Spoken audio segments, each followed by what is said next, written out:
Young and ambitious, Laura Palmer works in the film industry. She has to listen to countless ridiculous script ideas about Earth's overpopulation or sentient plants. Yet she always tries to leave writers with a good impression, praising their ideas and promising to call them back. One day, her husband visits her. For months now, they have been trying to finalize their divorce amicably. Tony tells their story as if it were a script, something he used to write. But for years, he has suffered from depression and has been unable to sell a single idea. Laura reminds him about his alcoholism, a subject Tony strangely refuses to discuss. He, however, cannot forget their past love and hopes to repair their marriage, especially since their daughter Anna is suffering from their ongoing war. But Laura refuses to return to that routine. She is a rising star receiving lucrative new contracts. Before leaving, her husband reminds her that it's their daughter's birthday.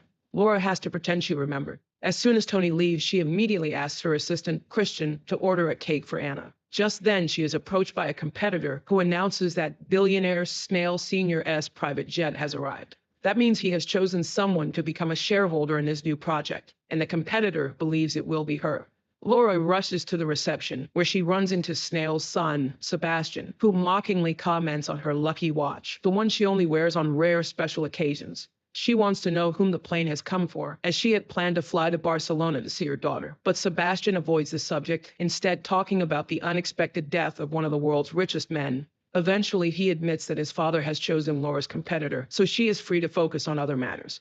Laura must pretend not to be upset. She congratulates her rival on the success and briefly summarizes the plot of the film she is about to present. In the end, the woman embarrasses herself in front of a swarm of journalists on live television, while Laura leaves the presentation, satisfied with her revenge. On the way home, Tony calls her, puzzled by the sudden frenzy for tickets, as if everyone urgently needed to travel somewhere. But Christian interrupts her with shocking news. Following the deaths of two oligarchs, the Pope has suddenly passed away as well. Just then, Laura receives an invitation to board Snail Sr.'s jet, which is flying to Alaska. On board, she is accompanied by the wealthy man, who is also disturbed by the unexplained deaths. Deaths that have, in just one day, propelled him up the Forbes rankings. While talking to him, Laura is struck by the unnatural shine of his teeth. Later, both of them call Anna at the same time to wish her a happy birthday, but the girl avoids the screen. Tony asks Laura to let him have some time alone with their daughter, to which she responds with legal threats. Soon, the plane lands in snowy Alaska. Laura is met by Snail's assistant, who hands her fur clothing. She will have to travel the rest of the way by dog sled. During the journey, her guide explains that she will be in charge of one of Snail's divisions, a role that will greatly increase her wealth.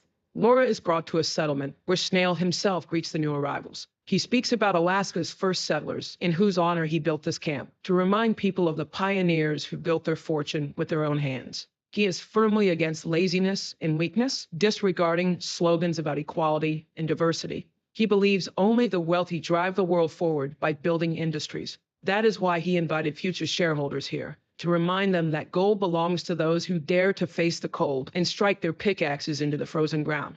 One of the prospective shareholders, Mr. I, is skeptical. After all, the new project lacks financial backing, but Snail immediately transfers company shares to their assets. Later, Snail Sr. speaks privately with Laura. He has heard much about her but has never met her in person. They discuss children, and Laura admits that she does not understand her daughter either. Snail assigns her to participate in an auction taking place in London at the royal estate. Her task is to bid the highest amounts to make a spectacle and generate excitement around the new project.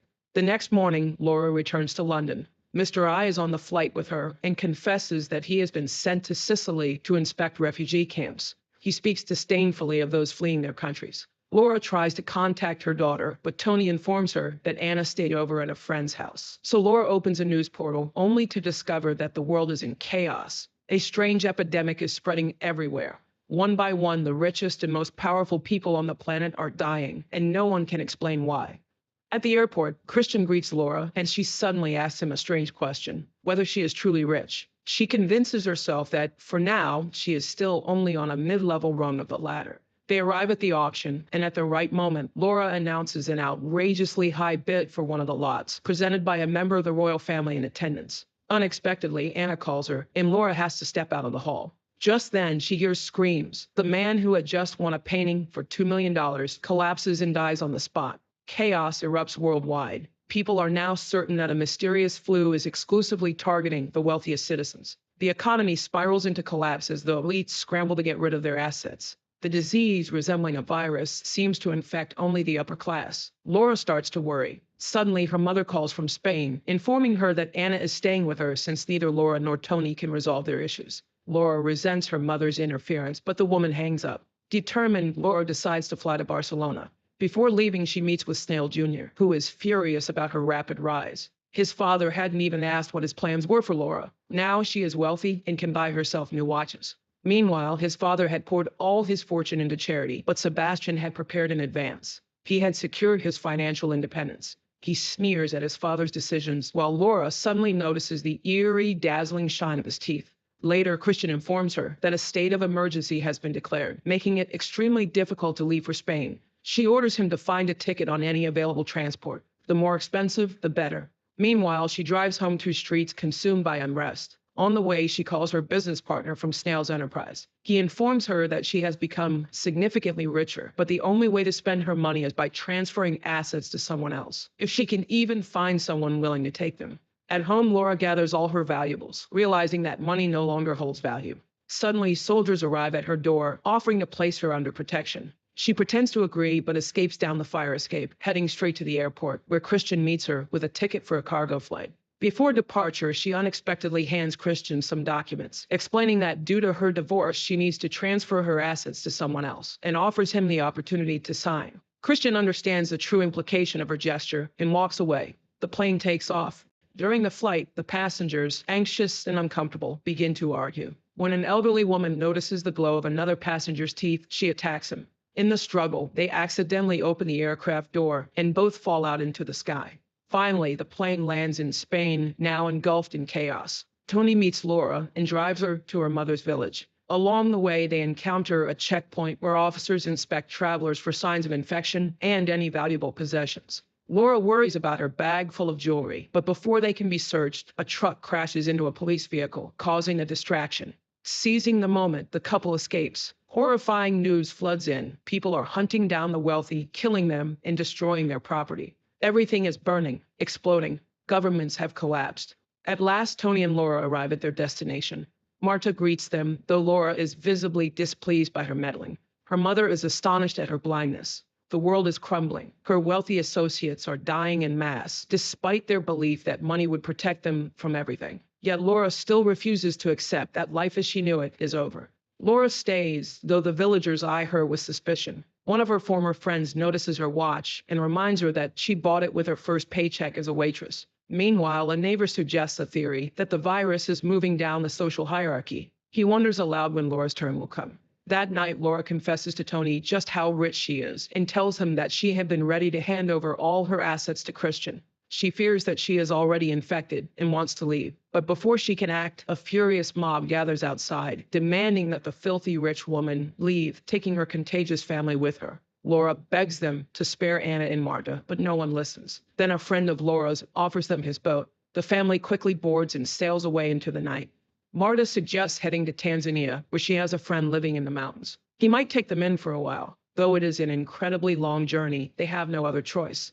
They set course for Africa, sailing peacefully for several days, but one night a storm breaks out. Through the roaring rain, they hear cries for help and rescue a young black woman who has spent 6 days adrift at sea. The moment she regains consciousness, a blinding light floods the boat, a military searchlight. A patrol boat from the Coast Guard intercepts them. The soldiers behave aggressively, roughly inspecting everyone on board. Declaring that Libya is refusing to accept refugees, they order them to follow. In the morning, the people are brought to the shore and ordered to jump overboard and swim the rest of the way. The family and the rescued girl make it to the beach, where they find a memorial dedicated to all the refugees who lost their lives. A plaque informs them that they have arrived on the island of Lampedusa. Not far away, a refugee camp has been set up, and they head toward it. But at the entrance, a checkpoint divides them into Europeans and people from the African continent. Marta tries to prove that the black girl is their friend, but she is told that, in fact, she is in a better position than the white newcomers. Later, they learn that all connections to Europe have been severed. Laura tries to remind them of her many charitable donations, but now that holds no value. There is no food here, nor even the most basic medicine. The family enters the camp, where they are recognized by the girl they saved. Now she helps them find a little food and water among her people. Unexpectedly, Laura runs into Mr. I. He tells her that while poor countries are somehow surviving, Europe is burning. He advises her to find shelter and not to step outside until dawn. He bids her farewell, and as he removes his mask, Laura sees his teeth, gleaming unnaturally. The family finds a remote tent and hides inside for the night. Laura apologizes to her husband, but suddenly notices that he is silent. She asks him to open his mouth and realizes that he has signed her contract, transferring all her wealth to himself. They walk down to the shore where Laura berates Tony, but he insists that this is exactly why she showed him the documents. No matter how much she argues, he is convinced that it was always her plan. He asks her to take care of their daughter. Just then, they hear Anna screaming from the tent. The couple rushes back to find two men trying to drag the girl away. A fight erupts. Tony wrestles one attacker while Laura grabs a stone and bludgeons the other to death. Her daughter and husband watch in horror as she finishes off the second man. At dawn, the survivors escape by boat, but as they near the African coast at night, a patrol vessel rams and sinks them. Laura surfaces, searching desperately for Anna, but finds only darkness before losing consciousness. She later washes ashore, where locals reject refugees. Fleeing, she takes shelter with an elderly woman who gives her clothes. Disguised, Laura returns to the shore and finds a truck of rescued survivors, Anna among them, but Tony drowned at sea and Marta died from her wounds. Taken to a refugee settlement, they are welcomed with food, water, and shelter. In the morning, newcomers offer up their belongings. Communal items are shared, while personal possessions are placed in a pool, available for anyone to borrow for a day. Laura parts with her watch. Life becomes simple, centered on labor, farming, building, and daily redistribution of resources. One evening, Laura, now collecting and polishing seashells, approaches the woman wearing her watch. She offers a trade, but when the woman reaches for the entire handful, Laura clenches her fist, smiling. The woman hesitates, staring at Laura's teeth, beginning to glow. A film with a powerful concept, but an unfulfilled potential, reminding us of the fragility of societal structures and how the boundaries between rich and poor can vanish if the rules of the game are changed. But will human nature ever change?